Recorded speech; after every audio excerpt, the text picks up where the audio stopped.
गिरी tutorial के अपने channel में आपका स्वागत है। हमने ऑप्टिक्स चैप्टर 11 का कंप्लीट कर लिया है, उसके एमसीक्यू भी हमने सॉल्व कर लिए हैं।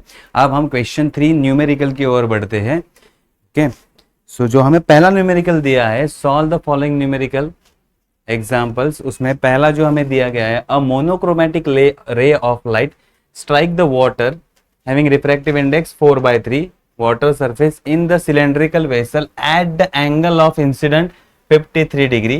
Depth of water is 36 centimeter after striking the water surface. How long will light takes to reach the bottom of the vessel? How long will light take means time measure करना है। क्या measure करना है? Time measure करना है।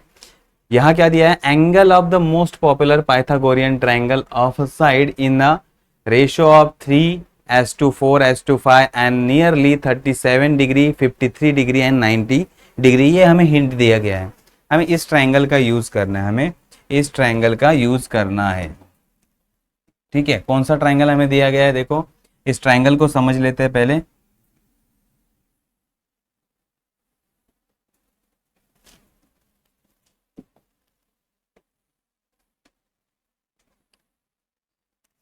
चलो, यहां होगा 90 डिग्री, तो 90 डिग्री वाली के सामने वाली साइड सबसे बड़ी होगी, तो ये होगा 5। ठीक है, देन सबसे छोटा एंगल 37 यहाँ होगा, तो उसके सामने वाली साइड कितनी होगी? 3। और अगर ये होगा हमारा 53, तो एक कॉमन पाइथागोरस ट्रायंगल है 3, 4, 5 वाला। इसमें एंगल होता है 90, 37, 35। अब ये 3 होगा या 3 के टर्म में होगा?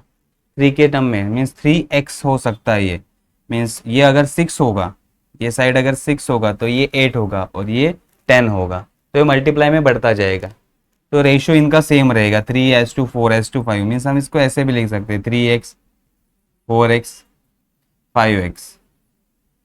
ठीक है, ये याद रखना है। तो अब हमें क्या फाइंड आउट करना है? अब यहाँ हमें फाइंड आउट क्या करना है? टाइम फाइंड आउट करना है। देखो, यहाँ और एक मैं चीज बता देता हूँ, हमें साइन या कॉस के वैल्यू लगने वाले, हमें साइन एंड कॉस के वैल्यू लगने, साइन के वैल्यू लगने वाले। देखो, अगर हम साइन साइन 37 की बात करते हैं, तो साइन 37 क्या होगा? ये हाइपोटेनियस और ये अपोजिट साइड, तो ये होगा 3x/5x। एक्स एक्स कट, तो ये होगा 3/5। ठीक है, 3/5। और साइन 53 अगर हम फाइंड आउट करने जाएंगे, साइन 53, तो साइन 53 का वैल्यू क्या होगा? Sine 53 opposite side 4x divided by hypotenuse 5x, that is 4/5। तो ये साइन 37 और साइन 53 के वैल्यू है। ठीक है, अब हमें पॉइंट से निकालना नहीं है, तो इस रेशियो में हम निकाल सकते हैं, तो हमें सॉल्यूशन के लिए इजी होगा। ठीक है, ये इस ट्रायंगल के लिए हमें याद रखना है। चलो, अब आते हैं प्रॉब्लम पे। क्या कहा है प्रॉब्लम पे उन्होंने? A monochromatic ray of light strike the water surface, जिसका रिफ्रैक्टिव इंडेक्स 4/3 है, in the cylindrical vessel at the angle of incident 53 degree. ठीक है, अब क्या हो रहा है कि एक सिलेंड्रिकल वेसल में वाटर है, एक सिलेंड्रिकल वेसल में वाटर है।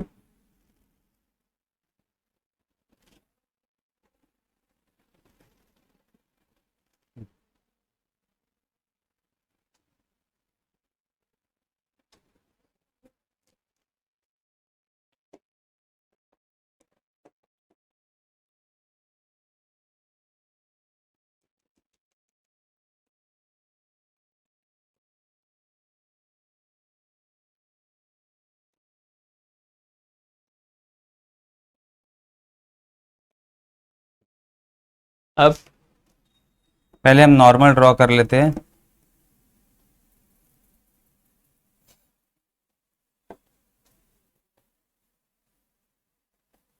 ठीक है, ये हमारा नॉर्मल है।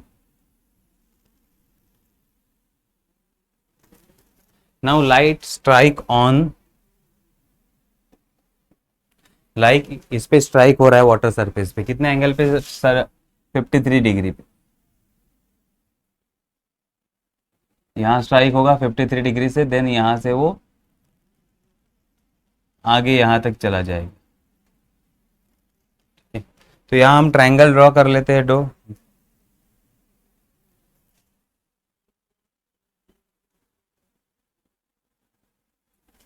यहाँ एक और ये, ठीक, नाम लिखते हैं। देखो ये होगा हमारा पी क्यू ओ, देन ये होगा बी, और ये पॉइंट होगा ए। ठीक है, इस तरह से हमने नाम दे दिए इसके। तो अब ये देखो P O is a incident ray, कितने एंगल पे इंसिडेंट हो रहा है, 50 डिग्री, 53 डिग्री, 53 डिग्री पे। ठीक है, तो हम लिख लेते हैं, हमें गिवन क्या है, हमने P O is incident ray, P O हमारा क्या है, incident ray, then O A refracted ray, O A refracted ray, Q O B, Q O B ये क्या है हमारा, नॉर्मल, ये हमारा नॉर्मल है, वाटर सरफेस को नॉर्मल है। Then angle, angle P O Q is nothing but incident angle I is equal to 53 degree and angle BOQ is angle of refraction, is angle of refraction, ये होगा हमारा angle of refraction R। तो पहले हम R को find out कर लेते हैं, ये तो 90 डिग्री रहेगा, ये हमारा 90 डिग्री रहेगा, और उन्होंने क्या कहा है, देखो ये 90 degree, the depth of water is 36 centimetre after striking the water surface. So depth कितना है हमारा, 36 डिग्री है, डेप्थ हमारा कितना है, 36 डिग्री, सॉरी 36 सेंटीमीटर है, डेप्थ कितना है हमारा, 36 सेंटीमीटर, ये हमारा डेप्थ है वाटर सरफेस का। तो OB का वैल्यू हमें दिया गया है, OB is equal to, OB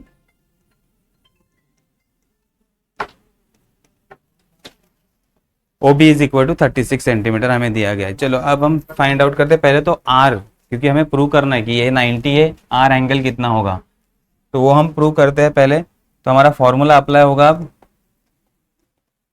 that is refractive index, N भी हमें दिया गया है ना, refractive index of water, refractive index of water N is equal to 4/3। ठीक है, N इज इक्वल टू 4/3। तो सॉल्व करते हैं, अब सारे गिवन डेटा आ गए हैं। अब refractive index of water is equal to sine I upon sine R। ठीक है, साइन R हमें फाइंड आउट करना है, साइन R हमें फाइंड आउट करना है, therefore sine R is equal to, sine R is equal to sine I upon refractive index of water. Sine I का value sine 53 divided by 4/3। चलो अब sign 53 का value मैंने इस ट्राइंगल से आपको दिया है, साइन 53 का वैल्यू कितना होता है, 4/5, कितना होता है, 4/5। Therefore sine R is equal to 4/5 divided by 4/3, तो ये होगा 3/5। और देखो वंस अगेन हमने 3/5 इस ट्रायंगल से find, 3/5 is nothing but sine 37। तो R is equal to, R का वैल्यू क्या होगा, therefore R is equal to 37 degree. तो ये प्रूव हो गया कि R का वैल्यू कितना है, 37। तो ये वैल्यू कितना होगा, 37। अगर ये वैल्यू 37 है तो ये होगा 53, 37, 53 एंड 90 वाला ये ट्राइंगल है, 37, 53 एंड 90 डिग्री वाला ये ट्राइंगल है, ये प्रूव हो गया। चलो अब हम नेक्स्ट लेवल पे आते हैं, ये हमारा ट्राइंगल है ऐसा प्रूव हो गया। तो देखो 37 के सामने वाली साइड हमने देखा है, 37 के सामने वाली साइड 3x, 53 के सामने वाली 4x और 90 के सामने वाली 5x। तो अब हम कह सकते हैं now triangle, triangle O A B is Pythagorean triangle. ये पाइथागोरियन ट्रायंगल है, तो ये साइड होगी 3x, ये होगी 4x, और 4x की वैल्यू हमें दी, देयरफॉर 4x, देयरफॉर हम कहेंगे OB is equal to, OB is equal to 4x, और OB का वैल्यू हमारे पास है कितना है, OB is nothing but 36 centimetre, OB is nothing but 36 centimetre, and therefore x is equal to 36/4, that is 9। x का value क्या आया, 9 आया। नाउ x का वैल्यू 9 आया। अब हम यहां आते हैं, नेक्स्ट हमें क्या फाइंड करना है, OA। नेक्स्ट क्या फाइंड करना है, now OA is equal to, OA is equal to, ये 90 के सामने वाली है तो ये होगा 5x, OA is equal to 5x, that is 5 into 9, and OA is equal to 45 centimetre. कितना आया, OA is equal to 45 centimetre. अब हमें डिस्टेंस तो मिल गया है OA, यहाँ से यहाँ तक आने के लिए रे को कितना डिस्टेंस कवर करना है, 45 सेंटीमीटर। कितने टाइम में कवर करना है, उसके लिए पहले हमें वेलोसिटी फाइंड आउट करनी होगी। तो दूसरा हम फॉर्मूला यूज करेंगे रिफ्रैक्टिव इंडेक्स का। Refractive index of water is equal to velocity of light in air to the velocity of light in water. ये वाला हम यूज करेंगे formula, velocity of light in air to the velocity of light in water. हमें क्या निकालना है, velocity of light in water is equal to c divided by refractive index. तो ये फॉर्मूला तो हमारे पास है, तो इसका वैल्यू कितना है, c का वैल्यू है 3 into 10⁸ divided by 4/3 divided by 4/3। अगर हम इसको अब सॉल्व करते हैं तो कितना आएगा, ये होगा VW इज इक्वल टू 3 ऊपर चला जाएगा 9/4 इंटू 10⁸ मीटर पर सेकेंड। अब ये सेंटीमीटर है, ये मीटर पर सेकेंड है, तो सेंटीमीटर को कन्वर्ट करते हैं 45 इंटू 10⁻² मीटर।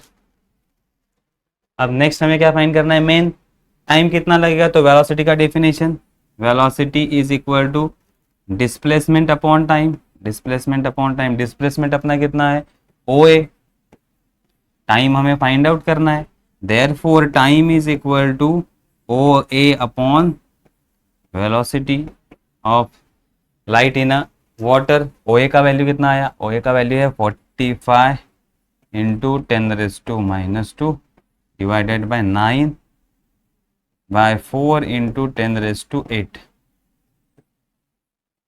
9 5 45, देयरफॉर 5, ये 4 ऊपर चला जाएगा इंटू 4 इंटू 10⁻, ये 8 है, प्लस वो माइनस 10⁻⁻10, तो कितना होगा आंसर,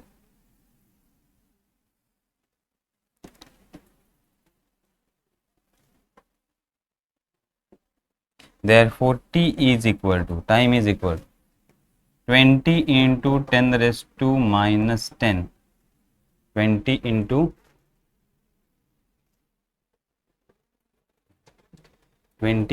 10⁻⁻10, इतना हमारा आंसर आएगा।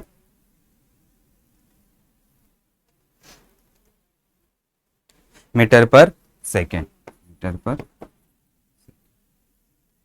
ठीक है, या इसका आंसर आएगा, नैनो सेकेंड में आप कन्वर्ट कर सकते हो उसको, नैनो सेकेंड में करो या फिर माइक्रो सेकेंड में करो, जो भी होगा वो 10⁻, जैसे जैसे आप शिफ्ट करते जाओगे पॉइंट, उस तरह से ये शिफ्ट होगा। ये 2 नैनो सेकेंड होगा, अगर आप उसको नैनो सेकेंड में लिखते तो आंसर क्या आएगा, 2 नैनो सेकेंड आएगा इसका आंसर। ठीक है, ये सम समझ में आ गया। पहले आपको क्या निकालना था, पहले आपको हमने स्टार्ट किया, पहले हमने एंगल निकाला, इस ट्रायंगल को प्रूव किया, 37 53 90 है, देन उसके बाद हमने डिस्टेंस निकाला, x का वैल्यू निकाल के, एंड देन वेलोसिटी का फॉर्मूला हमने यूज किया। ठीक है, अगर इसको नैनो में कन्वर्ट करना है तो हम ऐसा लिखेंगे, t is equal to 2 into 10⁻⁻9 metre पर सेकेंड, और इसी को कहते हैं 2 नैनो सेकेंड। इसी को क्या कहते हैं, 2 नैनो सेकेंड, ये नैनो सेकेंड में भी आ सकता है, और अगर आपको कन्वर्ट करना है 10⁻⁶ के पावर में भी आ सकता है, तो आप कौन से भी यूनिट यूज़ कर सकते हो, ठीक है।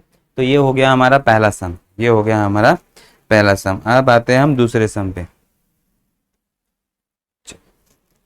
क्या दिया है, ये तो इजी सम है, हमने सॉल्व किया। Estimate the number of images produce if the tiny object is kept in between plane mirror incline at 35 degree, 36 degree and 40, 36 degree, 40 degree and 45 degree.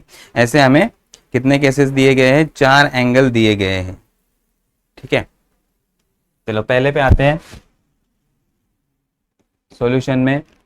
First हमें क्या दिया गया है, theta is equal to 35 degree. तो theta का value 35 degree है, उसके लिए हम सॉल्व करते हैं। तो एन, पहले हमें स्मॉल एन कैलकुलेट करना होगा। स्मॉल एन क्या होता है, 360 डिवाइडेड बाय 35, 360 डिवाइडेड बाय 35। तो अगर आप डिवाइड करोगे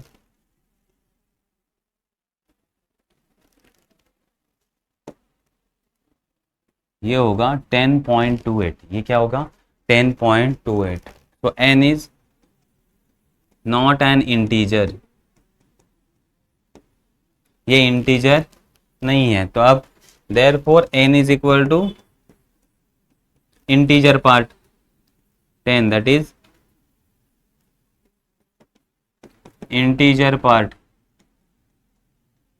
ऑफ n। हमने क्या कंसिडर किया, इंटीजर पार्ट ऑफ n। तो कितने इमेज बनेंगे, n इज इक्वल टू 10। कितने इमेज बनेंगे, n इज इक्वल टू 10, इतने इमेज हमारे बनेंगे। नेक्स्ट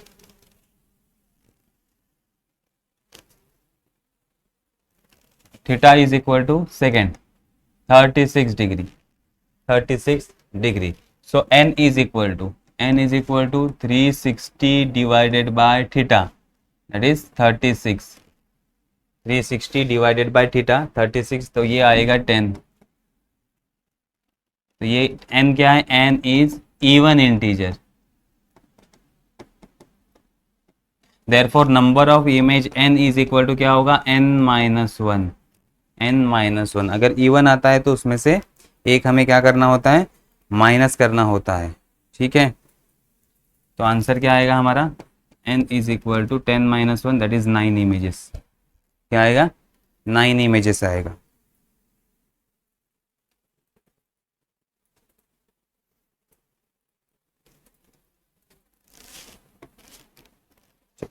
अब नेक्स्ट कंडीशन हम सॉल्व करते हैं। नेक्स्ट है हमारा theta is equal to 40 degree, theta is equal to 40 degree. तो n इज इक्वल टू क्या होगा, 360 डिवाइडेड बाय 40, ये हो गया 9। आंसर क्या आएगा, 9। तो n is a odd integer, n is odd integer. अब ऑड इंटीजर के लिए दो केस है, ऑड इंटीजर के लिए दो केस है। अगर एंगल बाइसेक्टर पे इमेज होगा, if image on angle bisector, okay sorry, अब अगर ऑब्जेक्ट को एंगल बाइसेक्टर पे रखते हैं, एंगल बाइसेक्टर पे रखते हैं, और दूसरा ऑफ द एंगल बाइसेक्टर रखते हैं। तो पहला हम object on angle bisector, object on angle bisector, अगर ऑब्जेक्ट को एंगल बाइसेक्टर पे रखते हैं तो नंबर ऑफ इमेज क्या होगा, n is equal to n-1, n is equal to n-1, that is 9-1 is equal to 8। And object of the angle bisector, of the angle bisector, then n is equal to n and that is equal to 9, that is equal to 9, ठीक है। ये हो गया। अब आते हैं 45 पे। Next 45 हम यहीं पे सॉल्व करते हैं।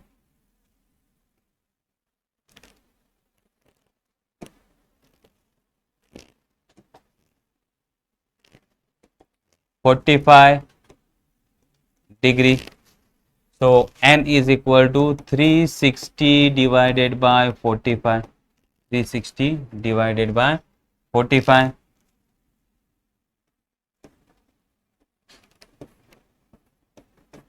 ये आएगा 8, कितना आएगा 8। n is equal to 8. So n is even integer. अगर इवन इंटीजर होगा तो n is equal to n minus one, that is 8 minus one, 7. तो कितनी इमेज बनेंगे? 7 इमेज बनेंगे. ठीक है, कितने इमेज बनेंगे? 7 इमेज बनेंगे. तो ये इजी सम है, ऑलरेडी हमने इस टाइप के सम चार्ट ड्रॉ करके सॉल्व किए हैं. ठीक है, सिर्फ ऑड आएंगे तो याद रखना है कि दो केसेस होता है on angle bisector of the angle bisector. ठीक है, अब हमें डायग्राम ड्रॉ करना है नेक्स्ट वाला सम में. देखो नेक्स्ट वाला सम हमें क्या कहा है, the rectangular sheet of length 30 centimetre and breadth 3 centimetre is kept on the principal axis of a concave mirror of focal length 30 centimetre. Draw the image formed by the mirror on the same ray diagram as far as possible on scale. तो scale properly scale लेके हमें इसको draw करना है. अब आपको दिया क्या है हम देखते हैं. ठीक है, a rectangular sheet of length 30 centimeter and breadth 3 centimeter is kept on the principal axis of a concave mirror of focal length 30 centimetre. अब हमें दिया है कॉन्केव मिरर. क्या दिया है? Concave mirror. तो ये हो, यहां हम ड्रॉ करते हैं हमारा कॉन्केव मिरर. ठीक है,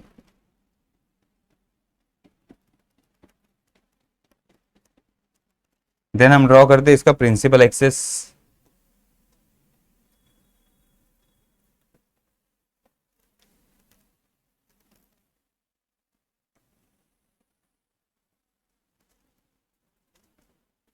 ये होगा हमारा प्रिंसिपल एक्सिस. ठीक है, इस पॉइंट को हम कहेंगे पोल. अब उन्होंने क्या कहा है, the rectangular sheet of 30 length 30 centimetre rectangular sheet and breadth 3 centimetre is kept on the principal axis of a concave mirror of focal length 30. Focal length कितना है? 30 सेंटीमीटर. अब इसका फोकल लेंथ कितना है? 30 सेंटीमीटर. पहले तो कहा उन्होंने स्केल के ऊपर स्केल के हिसाब से डायग्राम ड्रॉ करो, तो हम स्केल के हिसाब से अगर डायग्राम ड्रॉ करने जाएंगे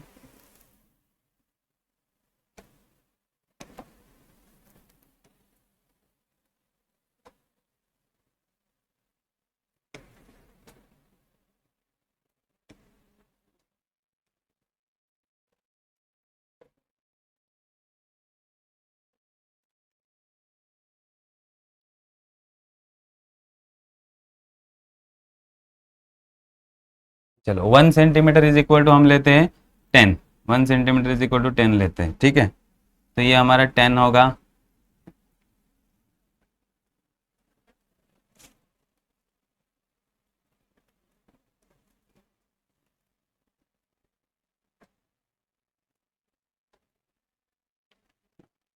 ये पॉइंट हमारा 10 होगा 0 से.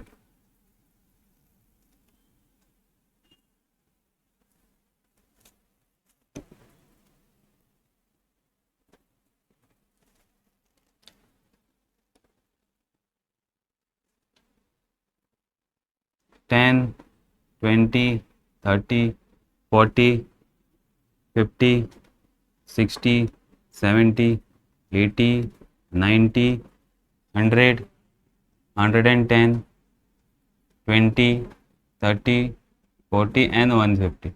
ठीक है, ये हमने पॉइंट ले लिए. अब ये हमारे पॉइंट है 10 20 30. तो देखो हमारा फोकल लेंथ कहाँ है? 30 पे. तो ये हमारा फोकल लेंथ रहेगा 30 पे. फोकल लेंथ कितना है? 30 सेंटीमीटर. कितना है ये?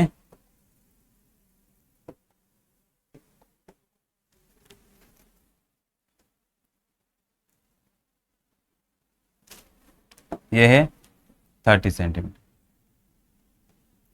तो फोकल लेंथ 30 है, तो रेडियस कितना होगा? डबल 60 पे रेडियस होगा, क्योंकि हमें पता है formula F is equal to कितना दिया है? 30 सेंटीमीटर.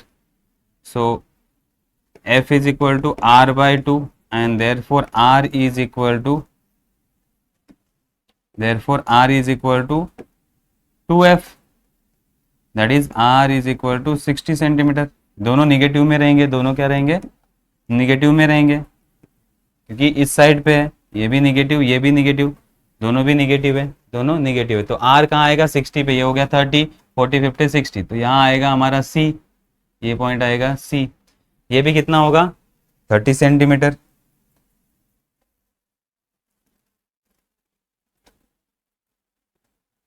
ये भी कितना होगा हमारा 30 सेंटीमीटर। तो याद रखो ये भी 30 होगा। अब हमें कहाँ है कि rectangular sheet of length 30 centimetre and breadth 3 centimetre is kept on the principal axis of a concave mirror of focal length 30 centimetre. अब कहाँ पे रखा ये हमें पता नहीं है। जब कहाँ पे इसको रखा ये पता नहीं होगा, ये पता नहीं होगा, तो हम क्या करेंगे, इसको हम रखेंगे सेंटर पे। यहाँ रखेंगे, सेंटर पे रखेंगे। थोड़ा डायग्राम को हम बड़ा करते हैं क्योंकि सी और एफ बहुत ही नजदीक आ गया ऐसा लगता है, तो आपको डायग्राम दिखाई नहीं देगा। तो हम अपने हिसाब से डायग्राम को ड्रॉ करते हैं, ठीक है। अब स्केल से कैसे ड्रॉ करना है आपको समझ में आ गया होगा, स्केल से कैसे ड्रॉ करना है आपको समझ में आ गया होगा।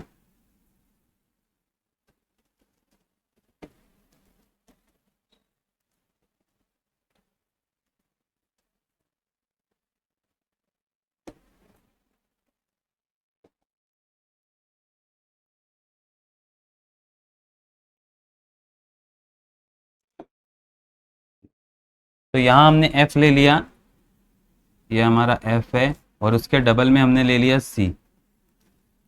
एफ का वैल्यू कितना है हमारा, एफ है हमारा नियर अबाउट 30 सेंटीमीटर। कितना है 30 सेंटीमीटर पोल से डिस्टेंस। देन एफ टू सी डिस्टेंस भी कितना होगा, एफ टू सी डिस्टेंस भी 30 सेंटीमीटर होगा। कितना होगा 30 सेंटीमीटर। अब उन्होंने रेक्टेंगुलर शीट को यहाँ रखने के लिए कहा है। देखो जब हम रेक्टेंगुलर शीट को रखते हैं तो इस तरह से रखना है कि रेक्टेंगुलर शीट का सेंटर सी पे आए। मीन्स सी से 15 सेंटीमीटर यहाँ, 15 सेंटीमीटर यहाँ। लेंथ कितना है रेक्टेंगुलर शीट का 30 सेंटीमीटर। जब भी हमें नहीं दिया है कि कहाँ रखना है, तो रेक्टेंगुलर शीट कहाँ रखना है, सी पे रखना है। कैसे रखना है, 15 सेंटीमीटर यहाँ, 15 सेंटीमीटर और 15 सेंटीमीटर यहाँ। ठीक है, इस तरह से इस शीट को रखना है। तो इस तरह से हमारा शीट हम रखेंगे।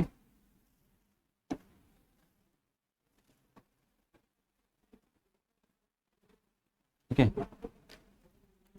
तो अगर ये सेंटर पॉइंट है, ये सेंटर पॉइंट है, तो ये कितना होगा, ये होगा 15 सेंटीमीटर और ये होगा 15 सेंटीमीटर। इस तरह से हमें रखना होता है, इस तरह से रखना होता है। ठीक है, और इसका लेंथ कितना है, ब्रेथ हमारा 3 सेंटीमीटर हमारा ब्रेथ है। ये समझ में आ गया। अब इसको सॉल्व करते हैं। अब इसको सॉल्व करके इसका इमेज कहाँ बनेगा, इसका इमेज कहाँ बनेगा। ठीक है, तो देखो इसका नियरर पॉइंट ये है, ये नियरर पॉइंट है, ये फार पॉइंट है।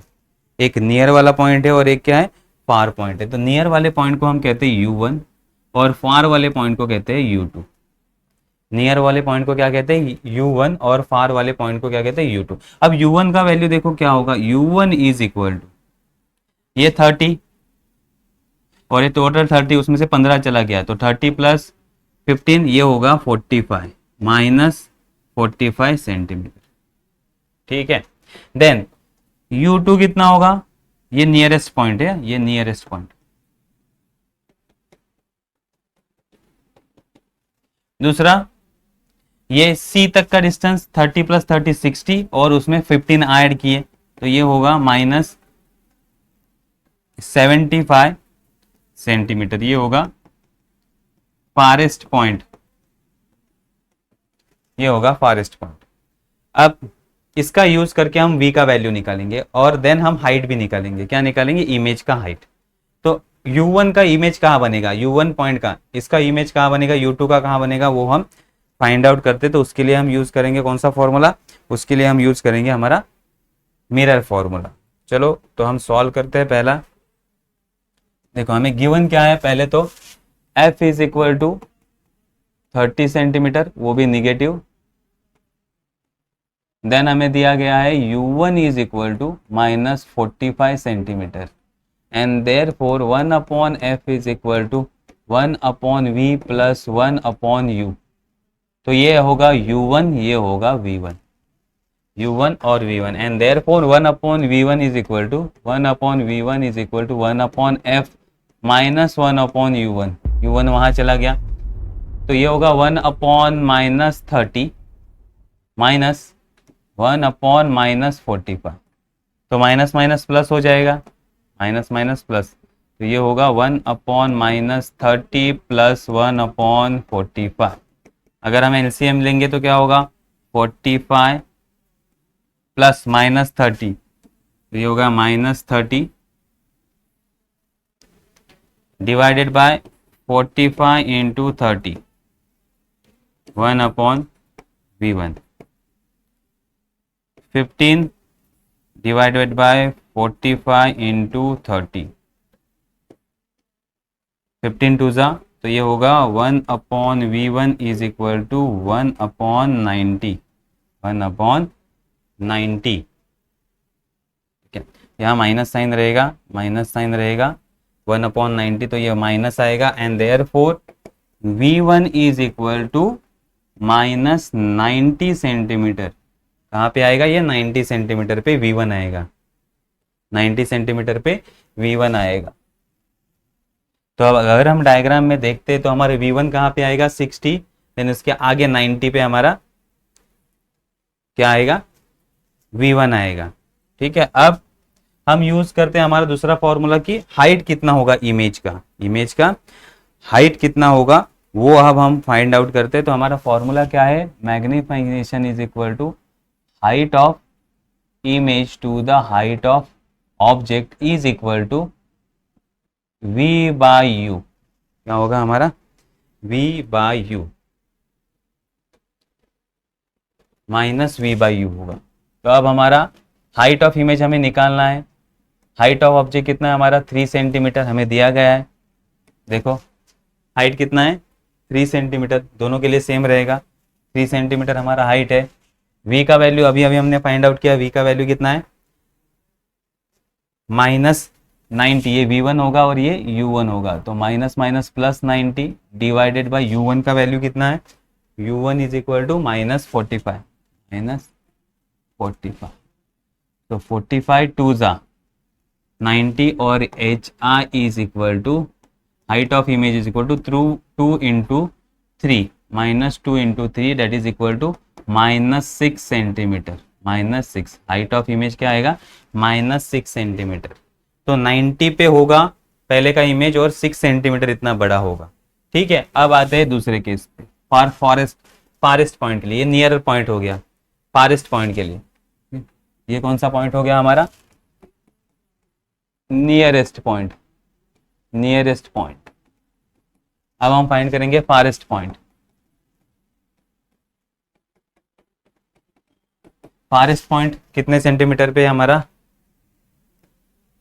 फारेस्ट पॉइंट है हमारा 75 पे, कहाँ पे 75 पे, सारे फॉर्मूले वही पे, focal length is equal to minus 30 centimetre and forest point u2 is equal to क्या होगा हमारा minus 75 centimetre, minus 75 centimetre. Once again same formula 1 upon f is equal to 1 upon v2 plus 1 upon u2 and therefore 1 upon v2 is equal to 1 upon f minus 1 upon u2। अब मैं direct solve करता हूँ क्योंकि इस method से ही जाना है हमें, इस मेथड से ही हमें जाना है। तो 1 अपॉन f का वैल्यू कितना है, 1 अपॉन f का value 1 upon minus 30 minus 1 upon u1 का वैल्यू 45, तो 1 अपॉन 75, ये सेम होगा, प्लस होगा माइनस माइनस प्लस। तो अब हमें करना है 75 minus 30, 75 minus 30 divided by 75 into 30, minus sign रहेगा क्योंकि 30 माइनस है, तो 75 में से 35 गए कितना हुए बचे 45, 45 माइनस 75 इंटू ये होगा v1 अपॉन v2, तो 15 3 ज़ा 45, 15 2 ज़ा, ओके 3 से डिवाइड करेंगे 3 2 ज़ा 6 एंड ओके 25, ओके तो ये आया 50, कितना आया 50। 1 upon V2 is equal to 1 upon -50 and therefore V2 is equal to -50 centimetre. ये आ गया यहाँ। अब सेम फॉर्मूला यहाँ सॉल्व करते हैं सेकेंड के लिए, V2 के लिए।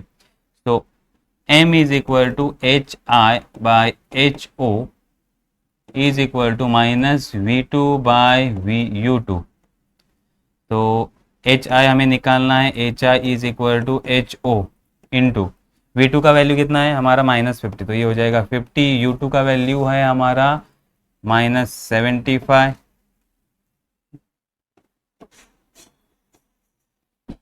25 टू ज़ा 50 एंड 3। एंड HI का वैल्यू कितना है हमारा, HO का वैल्यू हमारा 3 है। HO का वैल्यू क्या है, 3 है। 3 2 इंटू 3, तो 3 3 कट हो जाएगा, तो H हाइट क्या होगा 2 सेंटीमीटर। हाइट क्या होगा 2 सेंटीमीटर।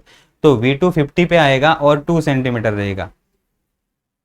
ठीक है, अब ये हो गया हमारा 30, ये 60 60, तो 60 मीन्स यहाँ आएगा, यहाँ आएगा हमारा 2 सेंटीमीटर, यहाँ आएगा हमारा 2 सेंटीमीटर मीन्स 50 पे आएगा। ये कौन से पॉइंट पे आएगा 50, और दूसरा 90 पे जाएगा। दूसरा कहाँ जाएगा 90 के ऊपर जाएगा। ये 60 है ना, एक मिनट, ये हो गया हमारा यहाँ तक का 45, 45 के आगे थोड़ा, 45 के आगे थोड़ा मीन्स यहाँ आएगा। ये होगा हमारा 2 सेंटीमीटर, और ये कहाँ तक जाएगा 90 तक जाएगा। ये होगा 6 सेंटीमीटर, ये होगा हमारा 6 सेंटीमीटर। देखो हमने दो हाइट फाइंड आउट की, एक 2 सेंटीमीटर, एक -6। -6 और -2 ये भी माइनस होगा, ये भी माइनस होगा, माइनस मीन्स डाउनवर्ड। ठीक है, एक 50 पे आएगा और दूसरा कितने पे आएगा 90 पे आएगा। तो 60 और 90 हमने, ये 60 वाला पॉइंट है, ये हमारा 90, 60 पे कितना हाइट है 2। तो इस तरह से हमारा डायग्राम बनेगा, इस तरह से हमारा, तो इस तरह से हमें शीट दिखाई देगा। ठीक है, समझ में आ गया। ये 6 सेंटीमीटर, ये 2 सेंटीमीटर, और सेंटर वाले पॉइंट पे 3 सेंटीमीटर ही होगा। इस तरह से हमें डायग्राम बनाना है। तो ये प्रॉब्लम समझ में आ गया, डायग्राम कैसे ड्रॉ करना है, नियरेस्ट और फारेस्ट पॉइंट हमें फाइंड आउट करना होगा। चलो नेक्स्ट प्रॉब्लम पे आते हैं अब हम।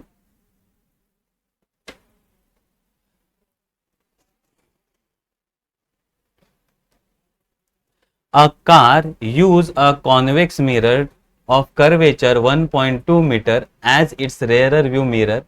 A minibus of cross section 2.2 meter into 2.2 meter is 6.6 centimeter away from the mirror. Estimate the image side. वापस सेम तरीके का प्रॉब्लम, सिर्फ हमने मिरर को अब चेंज कर दिया। अब हमने क्या किया है, मिरर को चेंज कर दिया था। पहला मिरर हमारा कॉन्केव था, अब हमारा कॉन्वेक्स मिरर है। अब हमारा क्या है, convex mirror.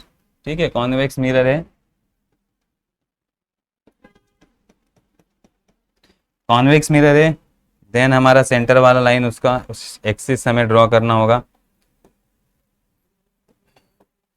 Principal axis.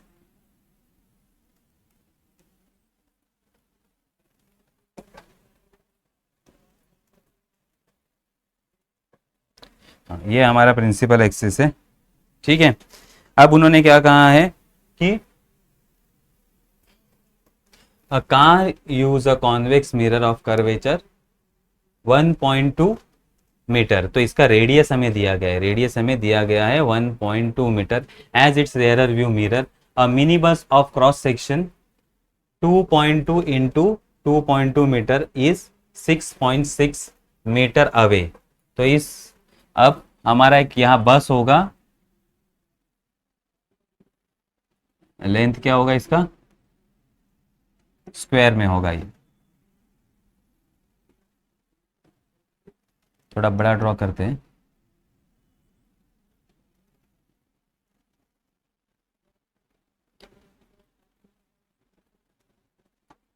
To 2.2 metre into 2.2 metre. ठीक है, कितने डिस्टेंस पे, 6.6 मीटर। कितने डिस्टेंस पे, 6.6 मीटर। हमें क्या दिया गया है, रेडियस दिया गया है। रेडियस कितना है, radius of curvature r is equal to 1.2 metre and therefore F is equal to R by 2 that is 1.2 into 2 that is 0.6 metre. कितना आएगा? 0.6। तो फोकस पॉइंट हमारा देखो यहाँ आएगा, फोकस पॉइंट 0.6 मीटर, 0.6 वाला पॉजिटिव फोकस रहेगा हमारा। ठीक है, अब हमें क्या फाइंड आउट करना है? Estimate the image size. Image size, उसके लिए हमें पहले इमेज निकालना पड़ेगा। इमेज कहाँ बनेगा वो हमें निकालना पड़ेगा। तो फॉर्मूला हमारा 1/f is equal to 1/v plus 1/u, 1/v plus 1/u। therefore 1/v is equal to 1/f minus 1/u। ये यहाँ आ गया 1/f का value that is 0.6, 0.6 minus u का वैल्यू 6, माइनस में लिखना होगा 6.6। u always negative, u always negative, negative negative क्या हो जाएगा? निगेटिव निगेटिव हो जाएगा हमारा पॉजिटिव, निगेटिव निगेटिव हो जाएगा पॉजिटिव। ठीक है, तो अब हम सॉल्व करते हैं इसको। तो क्रॉस मल्टीप्लीकेशन कर लेते हैं। 6.6 इंटू 0.6 ऊपर 6.6 प्लस 0.6, ये होगा 1/v 6.6। अब ऐड करो कितना होगा ये 7.2, ये होगा 7.2 और नीचे अगर हम मल्टीप्लाई करेंगे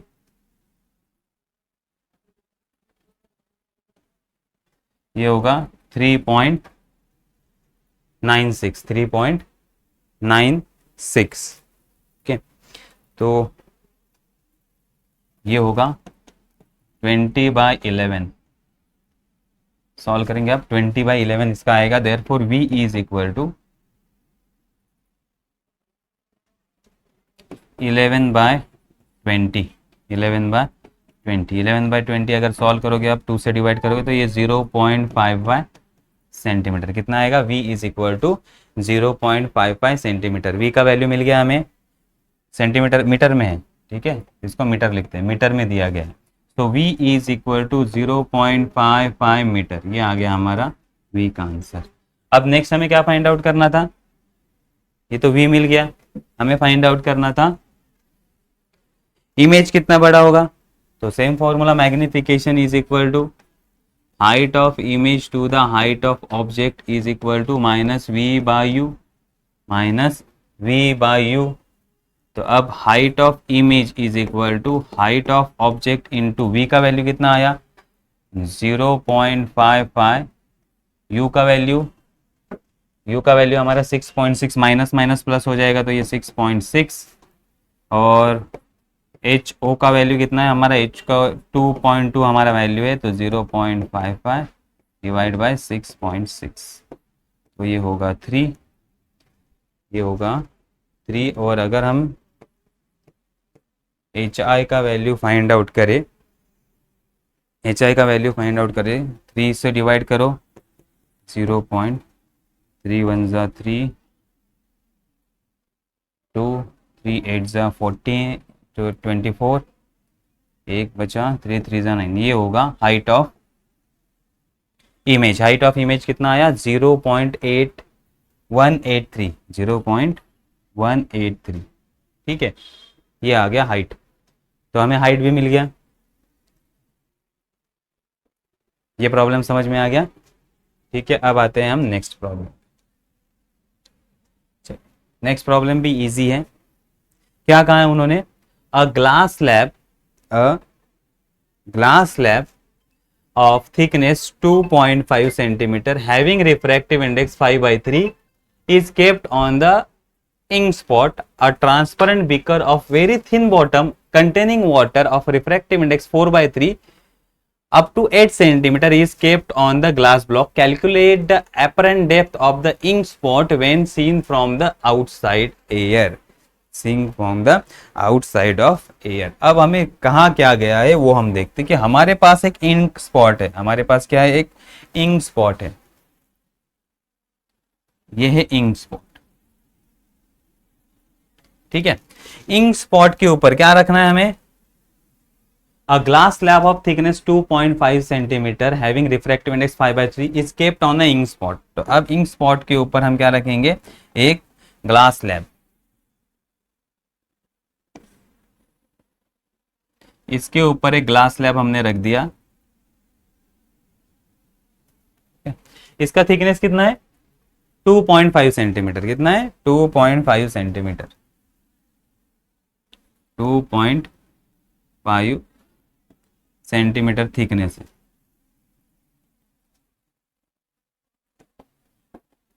ये हमारा 2.5 सेंटीमीटर इसका थिकनेस है। देन उसके ऊपर हमने क्या रखा है, उसके ऊपर transparent beaker of very thin bottom, और उसमें वाटर है। उसमें क्या है, वाटर है। तो अब इसके ऊपर हमने बीकर रखा है जिसका बॉटम वेरी थिन है, मीन्स हमें दिखाई नहीं देगा ऐसा हम मानेंगे, तो ग्लास स्लैब भी डायरेक्ट स्टार्ट होगी। और इसके ऊपर हमने, इसके अंदर क्या रखा है हमने, इसके अंदर हमने रखा है वाटर। इसके अंदर हमने रखा है वाटर। ये हमारा वाटर, ठीक है।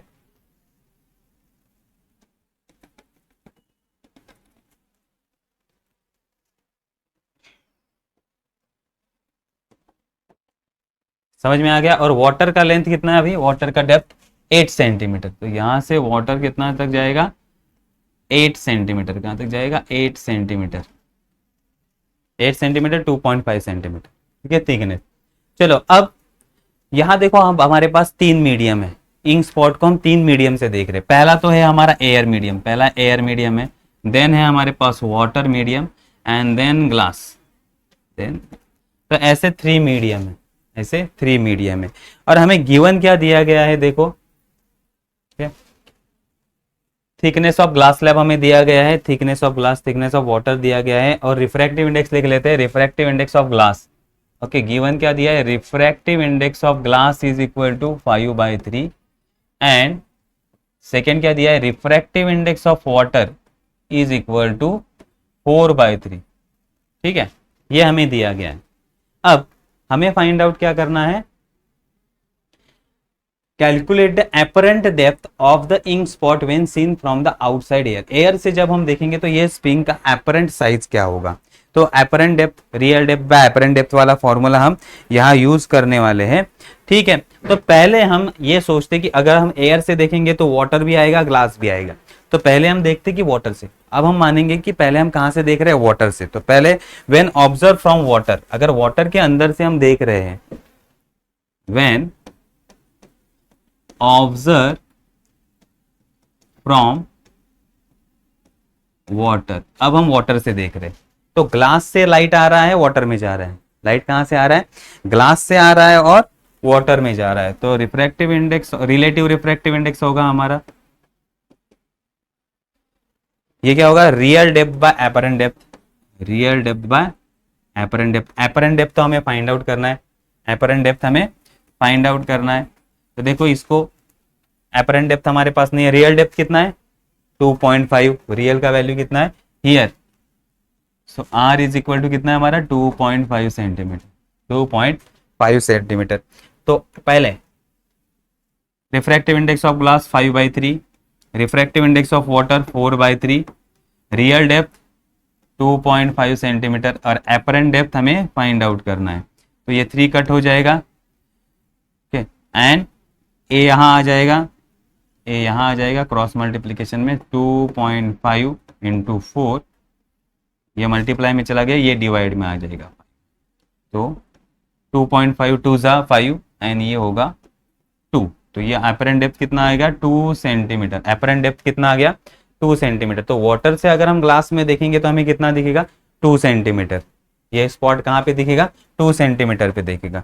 अब हम एयर से देख रहे हैं, अब हम एयर से देख रहे हैं।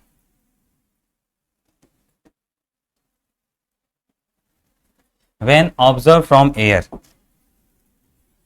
when observed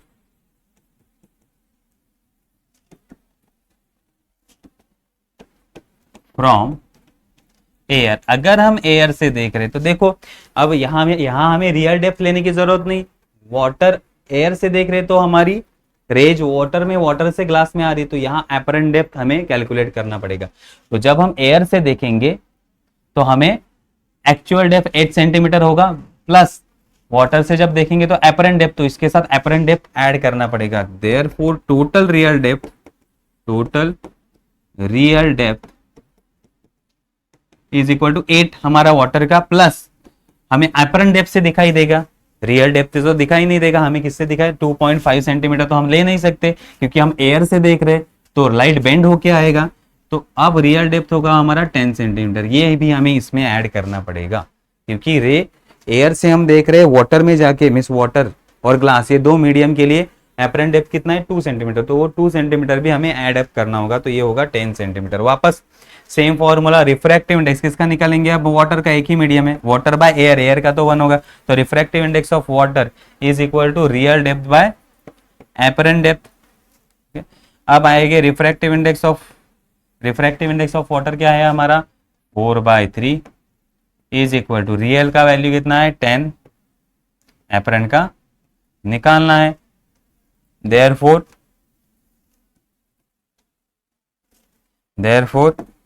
apparent depth is equal to 10 into 3/4, तो ये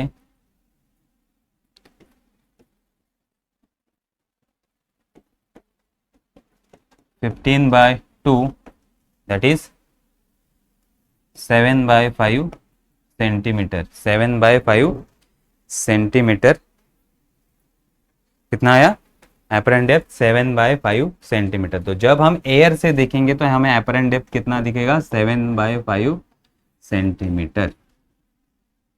ठीक है, फॉर्मूला समझ में आ गया, इजी है ये। तो अब ये प्रॉब्लम इस तरह से इसमें आते हैं, ऐसे ही प्रॉब्लम आगे भी है, 1-2 प्रॉब्लम है, सेम प्रॉब्लम है, इस तरह से हमें सॉल्व करना है। तो आप यही फॉर्मूला यूज करके हमें फॉर्मूला अप्लाई करना है। तो आगे वाले प्रॉब्लम आप सॉल्व करने की कोशिश करो, ठीक है, इजी प्रॉब्लम है, सेम तरीके के हमें ग्लास और ग्लास लैब के प्रॉब्लम से, वही प्रॉब्लम के लिए सेम फॉर्मूला यूज करने पड़ेंगे, नहीं तो मिरर फॉर्मूला, नहीं तो फिर लेंस मेकर फॉर्मूला, यही फॉर्मूला यूज करने और इजीली आंसर आ जाएगा। तो यहाँ हम हमारा लेक्चर स्टॉप करते हैं और एक्सरसाइज हमारा यहाँ खत्म हो चुका।